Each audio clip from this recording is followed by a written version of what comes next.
The Digital Economist has completed 5 years now. I think it's actually very nice that the 5th anniversary here in Davos also reflects a time where the Digital Economist is expanding. We have built a community of thought leaders globally, and we want to increase that community so that we can actually increase the impact that we make.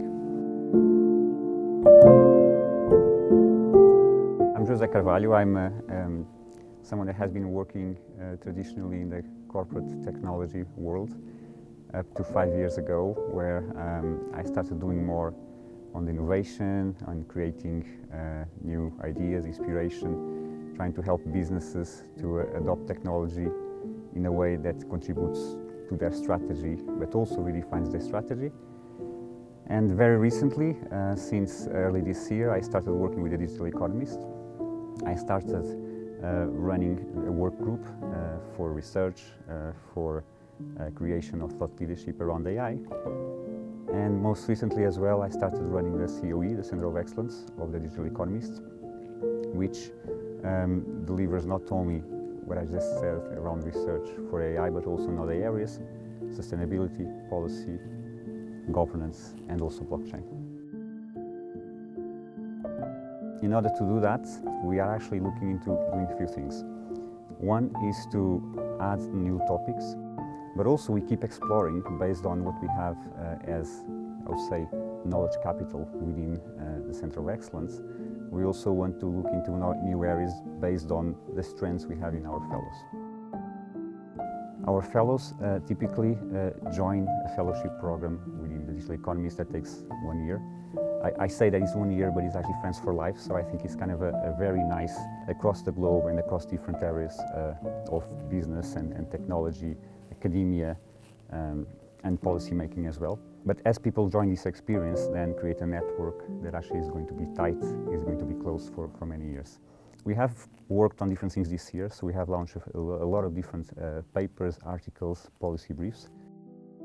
What we want to do as well is to expose all this into new channels. So we run a roundtable series every year. We actually want to now start doing it twice a year, where we get all our fellows together, we get the networks of those fellows as well together to present new content. But we also want to launch a virtual webinar series, a roundtable series as well, where every 2 weeks we are actually going to provide this content to our community and also to our alumni.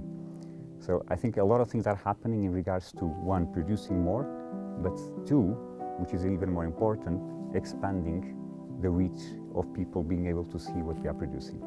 This is a stage for people to see what we are doing.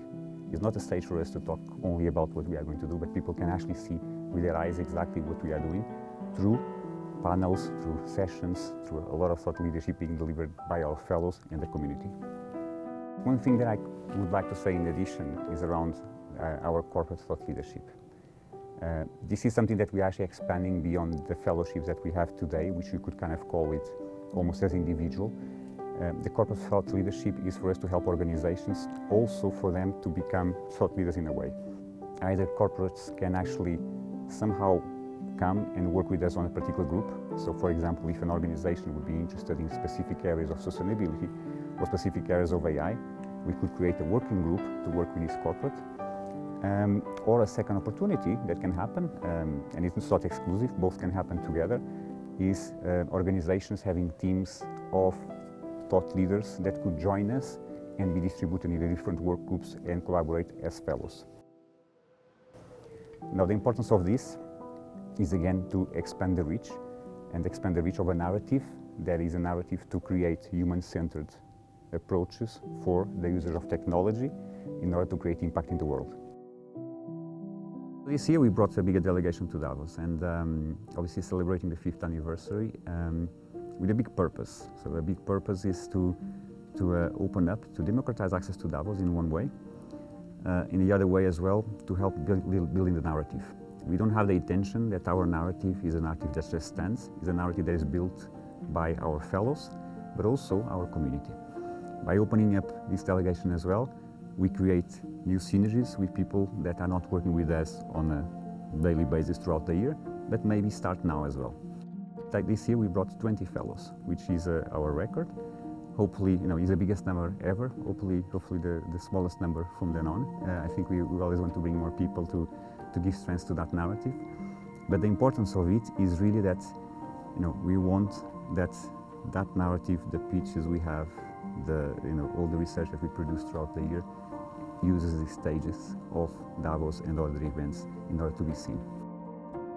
One thing that I would like to invite everyone is to join us as fellows as much as possible. So, and I always say that if we are able to treble the number of fellows we have, we probably will raise by 10 times the impact we can actually have.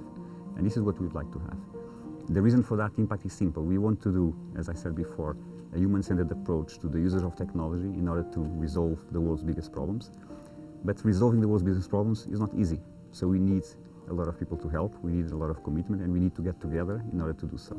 And as such, the big vision would really be to have 3 times the amount of fellows we have, so that we can have 10 times the impact.